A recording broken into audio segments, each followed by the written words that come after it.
இந்த தொலைக்காட்சி நிகழ்ச்சிகள் நான் அடிக்கடி கிறிஸ்தவ நிகழ்ச்சிகளை பார்ப்பதுண்டு. So when I see all these Christian programs, அதுல 199 நிகழ்ச்சிகளும் பணத்திற்காகவே பணம் தான் கேட்கிறார்கள். among all this program, out of 100 there are 99 ministry, everything is for money. அவர்கள் புதிதாக ஒரு ஊழியத்தை செய்துவிட்டு அல்லது ஒன்றை ஆரம்பித்து வைத்துவிட்டு மிஷனரிக்கு காசு கொடு, அது கொடு, காசு காசுன்னு தான் கேட்கிறார்கள். And they begin something new thing in their ministry and their show, and they're asking about money and money.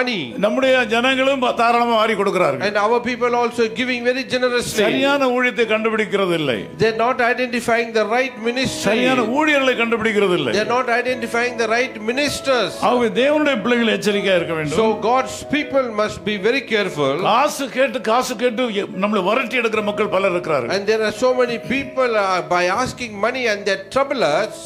நான் ஒன்றை சொல்ல முடியும்.